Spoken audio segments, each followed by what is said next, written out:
Friends, welcome back to my YouTube channel. आज हम लोग इस लेक्चर में school health services in community health nursing discuss करने वाले, यानी कि आज हम लोग कम्युनिटी हेल्थ नर्सिंग में स्कूल हेल्थ सर्विसेज के बारे में डिस्कस करने वाले हैं। तो चलिए शुरू करते हैं। तो जो स्कूल हेल्थ सर्विसेज होता है वो क्या होता है, एक बहुत ही ज़्यादा इम्पॉर्टेंट एस्पेक्ट होता है कम्युनिटी हेल्थ का। यानी कि कम्युनिटी हेल्थ में जो स्कूल हेल्थ सर्विसेज होता है वो बहुत ज़्यादा इम्पॉर्टेंट पार्ट होता है। क्यों school health services important part है?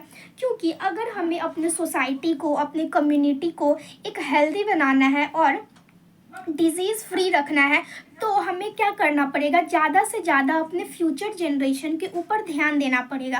ठीक है, तो फ्यूचर जनरेशन के ऊपर ध्यान देना होगा और और इसके लिए जो स्कूल होता है, जो कॉलेजेस होते हैं, मेनली जो स्कूल होते हैं, उससे अच्छा तो कुछ हो ही नहीं सकता है। क्योंकि वहाँ पे छोटे से छोटे बच्चे पढ़ते हैं, नर्सरी, LKG, UKG 1 2। तो अगर हम लोग उन पर बचपन से ध्यान देंगे, बहुत छोटे से ध्यान देंगे, तो क्या हो सकता है कि हम लोग उनको डिजीज़ फ्री रख सकते हैं। और अगर हमारे जो जनरेशन है, हमारा जो फ्यूचर जनरेशन, अगर वो डिजीज़ फ्री होगा तो ऑटोमेटिकली क्या हो जाएगा, जो हमारा सोसाइटी है, जो हमारा कम्युनिटी है, वो भी क्या हो जाएगा, वो भी डिजीज़ फ्री हो जाएगा, वो भी हेल्दी लाइफ जिएगा। तो इससे हम लोग क्या कर सकते हैं, स्कूल हेल्थ सर्विसेज से हम लोग क्या कर सकते हैं कि अपने कम्युनिटी, अपने सोसाइटी में जो हेल्थ होता है उसको इंक्रीज़ कर सकते हैं। ठीक है, इसमें क्या होता है, स्कूल हेल्थ सर्विसेज में जो बच्चे होते हैं उन पे असेसमेंट किया जाता है, उनका देखभाल किया जाता है कि उनको कौन सा डिजीज़ होने का चांस है, उनका डायग्नोसिस किया जाता है। स्पेशली जो जैसे डेंटल डिफेक्ट हो जाते हैं, जो गोइटर होता है, जो माल न्यूट्रिशन होता है, या फिर कोई भी आई का डिजीज़ होता है, तो इन सभी चीज़ों पे क्या देखा जाता है, बच्चों का बहुत ज़्यादा ध्यान रखा जाता है और टाइम टू टाइम उनको क्या किया जाता है, डायग्नोस किया जाता है और ट्रीट किया जाता है। ठीक है, तो अब देखते हैं हम लोग इसके थोड़े से डेफिनेशन के बारे में कि स्कूल हेल्थ क्या होता है। तो school health refers to a state of complete physical, mental, social and spiritual wellbeing and not merely the absence of disease और infirmity among the people, teachers and other school personnel. यानी कि school health क्या होता है कि एक complete state होना चाहिए जिसमें कि फिजिकली भी, मेंटली भी, सोशली भी और स्पिरिचुअल तरीके से जो वहाँ के जो भी स्कूल में जो भी बच्चे हो, चाहे टीचर हो, चाहे वहाँ पे जो भी अनदर पर्सन जो काम करते हो, वो पूरे तरीके से क्या होने चाहिए, हेल्दी होने चाहिए। उसको हम लोग क्या बोलेंगे, स्कूल हेल्थ। और इसी स्कूल हेल्थ को हम लोग ये करने के लिए, अपनाने के लिए, या फिर इसी स्कूल हेल्थ को हम लोग आगे बढ़ाने के लिए जो सर्विस यूज़ करते हैं उसको हम लोग क्या बोलते हैं, स्कूल हेल्थ सर्विसेज। इसमें हम लोग क्या करते हैं, हेल्थ को प्रोमोट करते हैं, हेल्थ को प्रोटेक्ट करते हैं, और जो भी कंट्रोल करने वाला डिजीज़ होता है उसको हम लोग कंट्रोल करते हैं, प्रिवेंट करते हैं, वैक्सीनेशन देते हैं। तो ये सब काम हम लोग क्या करते हैं, स्कूल हेल्थ सर्विसेज में करते हैं। ठीक है, अब देखते हैं हम लोग इसके ऑब्जेक्टिव के बारे में। तो सबसे पहला क्या है, प्रमोशन ऑफ पॉजिटिव हेल्थ। यानी कि हम लोग क्या करेंगे, एक हेल्थ को क्या करना, हम लोगों को प्रमोट करना है। जैसे कि हम लोग ये दे सकते हैं, एजुकेशन प्रोवाइड कर सकते हैं कि हम लोगों को जैसे डायरिया में क्या करना चाहिए, या फिर माइल्ड फीवर में क्या करना चाहिए। तो इस तरीके से हम लोगों को क्या करना है, एजुकेशन प्रोवाइड करना है वहाँ के बच्चों को, वहाँ के टीचर्स को और अदर जो भी वहाँ पे काम करते हैं। फिर द प्रिवेंशन ऑफ डिजीज़। ठीक है, तो जो डिजीज़ है उसको हम लोगों को प्रिवेंट करना। कैसे हम लोग प्रिवेंट कर सकते हैं, वैक्सीनेशन के थ्रू हम लोग क्या कर सकते हैं, उसको प्रिवेंट कर सकते हैं। फिर early diagnosis, treatment and follow up of defect. तो क्या हो सकता है कि अगर हम लोग जल्दी से जल्दी, जितना जल्दी अगर हो सके, हम लोग किसी भी डिजीज़ को डायग्नोस कर लेंगे तो उसका फ्यूचर में होने का जो चांस है वो बहुत ज़्यादा डिक्रीज़ हो जाता है, कम हो जाता है। ठीक है, तो जो डायग्नोसिस है वो बहुत ज़्यादा इम्पॉर्टेंट है। तो जो छोटे छोटे बच्चे होते हैं, तो अगर उन्हें कोई डेंटल डिफेक्ट है, या फिर आई से रिलेटेड कोई प्रॉब्लम है, ईयर से रिलेटेड कोई प्रॉब्लम है, या थायराइड वाला प्रॉब्लम है, या फिर माल न्यूट्रिशन का प्रॉब्लम है, तो ये जो होता है स्कूल में बहुत जल्दी क्या हो जाता है, अगर डायग्नोस हो जाता है तो आगे चल के बच्चे को दिक्कत नहीं होता है। फिर awakening health consciousness in children, तो जो चिल्ड्रन होते हैं, जो बच्चे होते हैं, उनमें एक हेल्थ कॉन्शियसनेस हम लोगों को क्या करना है, जगाना है कि हमें किस तरीके से हेल्दी रहना चाहिए, एक हेल्थ का क्या इम्पोर्टेंस होता है हमारे लाइफ में, ये सब उन लोगों को बताना चाहिए। ठीक है, the provision of healthful environment, plus बच्चों के लिए एक अच्छा इन्वायरमेंट भी हम लोगों को क्या करना है, प्रोवाइड करना, मतलब इस स्कूल हेल्थ सर्विस के अंदर एक हेल्थफुल इन्वायरमेंट भी प्रोवाइड किया जाता है। अब आता है क्या प्रिंसिपल क्या क्या है स्कूल हेल्थ सर्विसेज का। ठीक है, तो ये जो स्कूल हेल्थ सर्विसेज होता है वो बच्चों की नीड के ऊपर बेस्ड होता है, यानी कि बच्चों को कैसा नीड है, उन्हें एजुकेशन का नीड है, या फिर उन्हें बोल सकते हैं ये माल न्यूट्रिशन है तो उन्हें सप्लीमेंट के नीड है, तो जो भी बच्चों के नीड्स हैं उसके ऊपर उन लोगों का क्या है, स्कूल हेल्थ सर्विस काम करता है। It is planned in coordination with the school personnel, parents and community people, और ये जो है ये मिलकर के काम करते हैं, स्कूल हेल्थ सर्विस जो है वो मिलकर के काम करते हैं बच्चों के साथ, उनके पेरेंट्स के साथ, कम्युनिटी के पीपल के साथ, और जो स्कूल में जो भी प्रिंसिपल टीचर्स होते हैं इन सभी चीज़ों के साथ मिलकर के क्या करते हैं वो लोग, काम करते हैं। It emphasize on promotive and preventive aspect, और ये जो है मेन जो है ये अगर हेल्थ को प्रोमोट और प्रिवेंट करने पे क्या करते हैं, काम करते हैं, यानी कि हम लोग ज़्यादा से ज़्यादा हेल्थ को क्या कर सके, प्रोमोट कर सके, और किसी भी डिजीज़ को हम लोग प्रिवेंट कर सके। It emphasize on health education to promote, protect and improve health, और ये जो है वो हेल्थ एजुकेशन भी प्रोवाइड करते हैं बच्चों को, टीचर को, पेरेंट्स को, ताकि हेल्थ जो है वो क्या हो सके, ज़्यादा से ज़्यादा इम्प्रूव हो सके। फिर आता है क्या कंपोनेंट ऑफ हेल्थ प्रोग्राम, यानी कि हम लोग हेल्थ प्रोग्राम में क्या क्या करते हैं, यानी स्कूल हेल्थ प्रोग्राम में हम लोग क्या क्या करते हैं।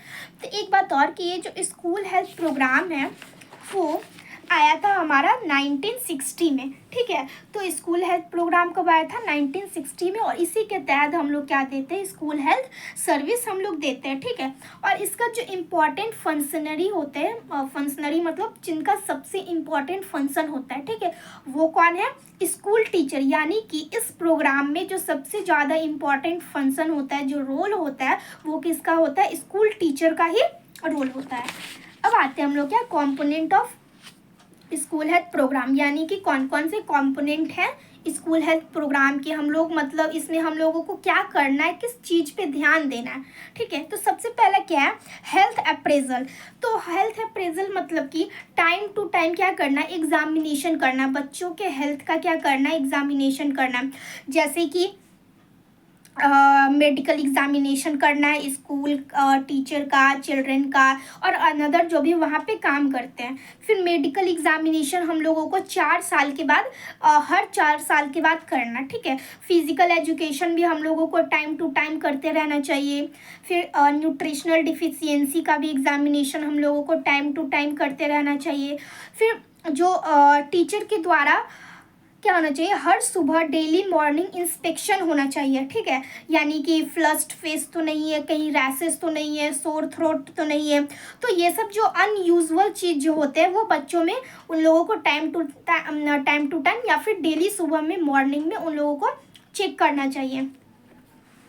फिर प्रिवेंटिव ऑफ कम्युनिकेबल डिजीज़, जो भी कम्युनिकेबल डिजीज़ होते हैं, जो स्कूल गोइंग चिल्ड्रन होते हैं, उनको क्या करना है, हम लोगों को इम्यूनाइज करना है, वैक्सीनेशन प्रोवाइड करना है। फिर हेल्थफुल स्कूल इन्वायरमेंट, यानी कि एक अच्छा हेल्दी स्कूल का इन्वायरमेंट होना चाहिए, जैसे कि एक जो वहाँ पे ये होना चाहिए, स्कूल जो है वो अच्छे एरिया में होना चाहिए।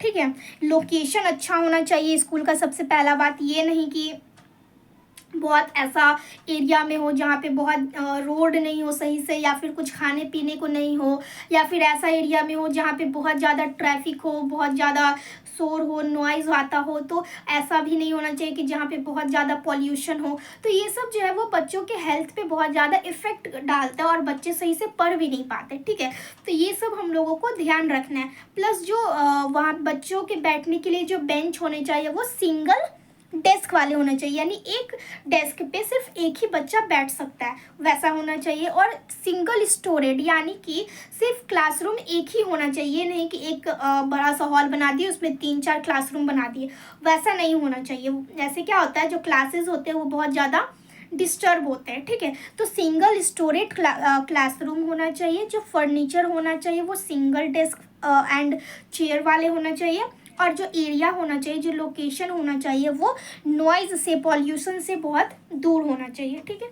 फिर आता है कि हमारा न्यूट्रिशनल सर्विसेज, यानी कि बच्चों को एक अच्छा न्यूट्रिशन प्रोवाइड करना है, प्लस न्यूट्रिशन के ऊपर उन लोगों को एजुकेशन भी देना है। एक अच्छा न्यूट्रिशन से उनका जो ग्रोथ एंड डेवलपमेंट होगा वो बहुत अच्छा होगा, प्लस वो डिजीज़ से भी क्या रहेंगे, दूर रहेंगे और हेल्दी लाइफ को अचीव कर पाएंगे। फिर है क्या, स्कूल में स्कूल हेल्थ प्रोग्राम के अंडर हम लोग क्या करते हैं, first aid and emergency care भी करते हैं। जैसे कि कोई इंजर्ड हो गया, कहीं गिर गया, चोट लग गया, या फिर किसी को फीवर हो गया, किसी को पेट दर्द हो गया, तो उसके हिसाब से हम लोग क्या करते हैं, first aid and emergency care देते हैं। फिर उसके बाद देखते हैं हम लोग मेंटल हेल्थ के ऊपर भी क्या करते हैं, ध्यान देते हैं। क्योंकि जो मेंटल हेल्थ होता है वो बच्चों के फिजिकल हेल्थ पे भी इफ़ेक्ट डालता है। जैसे जो मेंटली वीक जो बच्चे होते हैं वो क्या करेंगे, स्कूल में किसी से बोलेंगे नहीं, जल्दी खाएंगे नहीं, या फिर खाने में भी होते हैं कि बहुत ज़्यादा शर्माते हैं तो अकेले रहेंगे। तो इससे क्या होगा कि उनके जो फिजिकल हेल्थ है बहुत ज़्यादा वीक होने लगेंगे, बहुत ज़्यादा उनके हिसाब से, मतलब कि जो मेंटल हेल्थ है वो बहुत ज़्यादा क्या होता है, इफ़ेक्ट डालता है फिजिकल हेल्थ के ऊपर। इसी वजह से अगर हम लोगों को फिजिकल हेल्थ को सही करना है तो हम लोगों को मेंटल हेल्थ के ऊपर भी क्या करना पड़ेगा, ध्यान देना पड़ेगा, ठीक है। जैसे अगर कोई बच्चा ड्रग एडिक्शन है तो उसके लिए हम लोगों को ये करना पड़ेगा, स्टेप्स लेने पड़ेंगे। मेल एडजस्टमेंट, यानी अगर कोई बच्चा सही तरीके से स्कूल के इन्वायरमेंट में एडजस्ट नहीं हो पा रहा है, जैसे कि उसके जो मार्क्स है वो बहुत ज़्यादा कम आ रहे हैं, या फिर वो किसी बच्चे से बात नहीं करता है, या फिर वो बहुत ज़्यादा शांत रहता है, अकेला रहता है, तो इस तरीके से वो क्या हो रहा है कि हम लोगों को उस पर ध्यान देना है, प्लस उसको उस सिचुएशन से हम लोगों को बाहर निकालना, नहीं तो वो उसके मेंटल हेल्थ पे क्या कर सकता है, इफ़ेक्ट डाल सकता है। फिर आता है 7 नंबर में हमारा डेंटल हेल्थ। तो जो स्कूल वाले जो बच्चे होते हैं वो बहुत ज़्यादा डेंटल हेल्थ से सफ़र करते हैं। जैसे चॉकलेट खा लिए तो उनका दांत पूरा ख़राब हो जाता है, या फिर दांत दर्द होता है, तो ये सब जो होते हैं वो, इसमें डेंटल हेल्थ भी हम लोगों को क्या करना है, प्रोग्राम में इंक्लूड करके रखना है कि अगर किसी बच्चे को डेंटल का प्रॉब्लम है तो उसके लिए भी हम लोग क्या करेंगे, काम करेंगे। फिर सबसे जो ज़्यादा इम्पॉर्टेंट है क्या है, आई हेल्थ सर्विसेज, यानी कि हम लोगों को आई हेल्थ सर्विसेज के लिए विटामिन ए का एडमिनिस्ट्रेशन करना चाहिए, ठीक है। तो इससे क्या होता है कि जो ब्लाइंडनेस होता है, नाइट ब्लाइंडनेस होता है, वो उससे क्या होता है, बहुत ज़्यादा कम हो जाता है। फिर है एजुकेशन ऑफ हैंडीकैप्ड चिल्ड्रन, यानी कि हम लोगों को जो भी बच्चे होते हैं, जो हैंडीकैप्ड बच्चे होते हैं, जो पैर से ये होते हैं, जिनके हाथ नहीं होते हैं, तो उनको क्या करना चाहिए, हम लोगों को ज़्यादा से ज़्यादा इनकरेज करना चाहिए, मोटिवेट करना चाहिए, क्योंकि वो लोग ऑलरेडी डिमोटिवेटेड होते हैं, वो लोग मेंटली भी स्ट्रांग नहीं होते, प्लस फिजिकली भी स्ट्रांग नहीं होते, तो उन लोगों को ज़्यादा सपोर्ट का ज़रूरत होता है, ठीक है। तो हम लोगों को उनको सपोर्ट करना चाहिए ताकि वो लोग खुद क्या बन सके, प्रोडक्टिव और सेल्फ सपोर्टिंग, यानी कि खुद के लिए कुछ कर सकें, ठीक है। फिर आता है क्या, initiation and planning of school health services, यानी कि हम लोगों को अगर स्कूल हेल्थ प्रोग्राम या सर्विस कहीं स्टार्ट करना है किसी भी एरिया में, तो हम लोग कैसे कर सकते हैं, उसको कैसे प्लान कर सकते हैं, ठीक है। तो हम लोग जो इनिशिएशन मतलब होता है क्या, स्टार्ट करना, यानी कि अगर हम लोगों को स्टार्ट करना है तो हम लोगों को ये सब स्टेप क्या करने पड़ेंगे, फॉलो करने पड़ेंगे। जैसे कि एक्सेस द नीड्स, यानी कि हम लोग किसी एरिया में जाएंगे और वहाँ के बच्चों का जो नीड्स होता है वो एक्सेस करेंगे, यानी कि उस एरिया के बच्चों को क्या सबसे ज़्यादा ज़रूरत है, एजुकेशन का ज़रूरत है, या फिर न्यूट्रिशन का ज़रूरत है, या फिर किसी वैक्सीनेशन का ज़रूरत है, तो उस तरीके से हम लोग क्या करेंगे, अपने प्लान को ये करेंगे, ठीक है। और ये हम लोग पहले भी पढ़े हैं इसमें कि जो प्रिंसिपल में कि जो बेसिस होता है ये स्कूल हेल्थ प्रोग्राम का, वो क्या होता है, बच्चों के नीड के अकॉर्डिंग ही देखा जाता है कि जो बच्चे का जो नीड होता है उस एरिया में उसी हिसाब से हम लोग क्या करते हैं, प्लान करते हैं, ठीक है। फिर फॉर्म अ हेल्थ कमिटी, ठीक है। अब एक्सेस कर लिए नीड्स को, यानी कि बच्चों को क्या ज़रूरत है, हम लोगों को क्या करना चाहिए, हमारा प्रायोरिटी क्या होगा, सबसे पहले क्या करना चाहिए, बाद में क्या करना चाहिए, तो ये सब हम लोग देख लिए। फिर उसके बाद क्या करेंगे, हम लोग एक हेल्थ कमिटी बनाएंगे। हेल्थ कमेटी बनाने के बाद हेल्थ पॉलिसी बनाएंगे, ठीक है। फिर उसके बाद उस हेल्थ पॉलिसी को ये करने के लिए, एग्जीक्यूट करने के लिए हम लोगों को कौन कौन से रिसोर्सेज चाहिए होंगे वो करेंगे। अगर किसी को वैक्सीनेशन प्रोवाइड करना बच्चे को, तो हम लोग वैक्सीनेशन अवेलेबल करवाएंगे, वैक्सीनेशन को स्टोर करेंगे सबसे पहले, ठीक है। फिर इटैब्लिश पार्टनरशिप, यानी कि जैसे टीचर हो गए, प्रिंसिपल हो गए, वहाँ के जो भी इम्पोर्टेंट ये होते हैं, मेंबर होते हैं उस सोसाइटी के या फिर उस कम्युनिटी के, उनके साथ हम लोगों को क्या करना, पार्टनरशिप करना है। फिर डेवलप प्रोटोकॉल एंड प्रोसीजर, तो प्रोटोकॉल एंड प्रोसीजर को हम लोगों को क्या करना है, डेवलप करना है कि कैसे कैसे हम लोगों को इसको अचीव करना है। प्लस फिर क्या करेंगे, हम लोग स्टाफ जो होता है उसको ट्रेन करेंगे। जितना भी कम्युनिटी हेल्थ में जितना भी स्टाफ होंगे उसको हम लोगों को क्या करना है, ये ट्रेन करना, ताकि अच्छे तरीके से हम लोग क्या कर सकते, अपने सर्विसेज को एग्जीक्यूट कर सके। उनको पता होना चाहिए, सब कुछ उनको बताया जाएगा कि प्रोग्राम क्या होता है, इसमें हम लोगों को क्या करना है, किस तरीके से करना है, इसका रिसोर्सेज कहाँ से आएगा, तो ये सब हम लोगों को करना है, ठीक है। अब इसमें जो नर्स होती है उसका काम क्या होता है, तो सबसे पहला तो हम लोगों का काम क्या होता है, जो नर्सेज होती हैं उनका काम क्या होता है, केयर प्रोवाइड करना, ठीक है। फिर उसके बाद एडवोकेट करना, अगर किसी के साथ गलत हो रहा है तो आप एडवोकेट कर सकते हो। फिर किसी भी सिचुएशन को या फिर उसको मैनेज करना, वो मैनेजर भी काम होता है, ठीक है। और लास्ट में क्या होता है, एजुकेटर, जो सबसे इम्पोर्टेंट, जो हम लोग क्या करते हैं, हेल्थ एजुकेशन प्रोवाइड करते हैं। चाहे वो बच्चे हो, कम्युनिटी हो, सोसाइटी हो, पेरेंट्स हो, जो भी हो, टीचर हो, हम लोग क्या करेंगे, एजुकेट करेंगे, यानी कि हेल्थ एजुकेशन प्रोवाइड करेंगे, ठीक है। तो ये था हमारा school health services. I hope आप लोगों को वीडियो बहुत अच्छे तरीके से समझ में आया होगा। एंड अगर आपको वीडियो अच्छी लगी then please subscribe to my channel and like the video. Thank you so much for watching.